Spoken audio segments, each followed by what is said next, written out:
Son illərdə dünyada İslamofobiya meyillərinin artması müşahidə olunur. İslamın potensial təhlükə mənbəyi kimi aşılandığının müsəlmanlara qarşı şübhə, ayrı-seçkilik və açıq nifrətin gündən-günə daha geniş yayıldığının şahidi oluruq. Bugün bəzi Avropa ölkələrində İslamofobiya qərəzli qanunvericilik aktları və siyasi ritorikadan tutmuş müsəlmanlara qarşı gündəlik ayrı-seçkilik və hücumlara qədər müxtəlif formalarda özünü göstərir.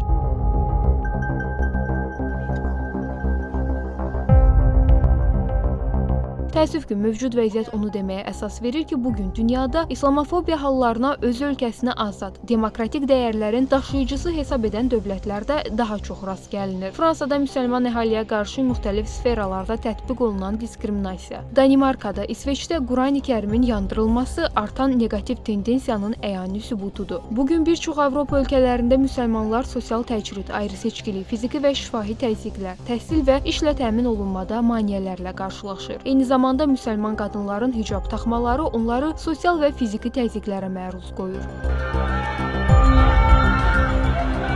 İslamofobiya dözümsüzlüyün və ayrı-seçkiliyin bir forması kimi həm etnik, həm də dini zəmində hal-hazırda Avropanın əsas problemlərindən birinə çevrilməkdədir. İnsan haqlarının pozulması çərçivəsində ən çox rast gəlinən hallardan, insidentlərdən sayıları etibarilə ən çox da İslamofobiya çərçivəsində bu hadisələrin, halların baş verdiyini biz müşahidə edə bilirik. Müsəlmanlara qarşı təhdidlərin və təqiblərin daha açıq və təhlükəli xarakter alması təkcə fərdlərin deyil, bütövlükdə cəmiyyətin birliyinə və sosial sabitliyə təhlükə yaradır. Till few years, I was proud to say that in Portugal there is no Islamophobia. Son bir neçə ilə qədər mən fəxrlə deyirdim ki, Portuqaliyada İslamofobiya yoxdur. Amma indi mən bunu deyə bilmirəm. Biz bilirik ki, İslamofobiya halları artır. Bunun bir neçə səbəbi var. Əslində onlar müsəlmanları təhrik edirlər. Bizim dini dəyərlərimizdən istifadə edərək, bizi incidərək hilə işlədirlər. Bilirlər ki, Quran bizim həssas yerimizdir və biz buna reaksiya verəcəyik. Burada söhbət iki cür reaksiyadan gedir. Emosional və rasional.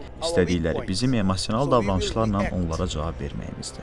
Çox millətli, çox konfessiyalı ölkə olan Azərbaycan dünya miqyasında sülh, dinc birgə yaşayış, humanizm dəyərlərinin təbliği və təşviqi istiqamətində mühüm addımlar atır. Hər il Bakıda keçirilən İslamofobiya ilə mübarizəyə həsr olunan beynəlxalq konfransda dini inanclarla bağlı ayrı-seçkilik, dözümsüzlük və şiddət hallarının çoxalmasına diqqət çəkilir. Dünyada tolerantlığı, sülhü, insan hüquqlarına və dini müxtəlifliyə hörməti təşviq istiqamətində səylərin əlaqələndirilməsi, İslamofobiyaya qarşı mübarizə yolları müzakirə edilir.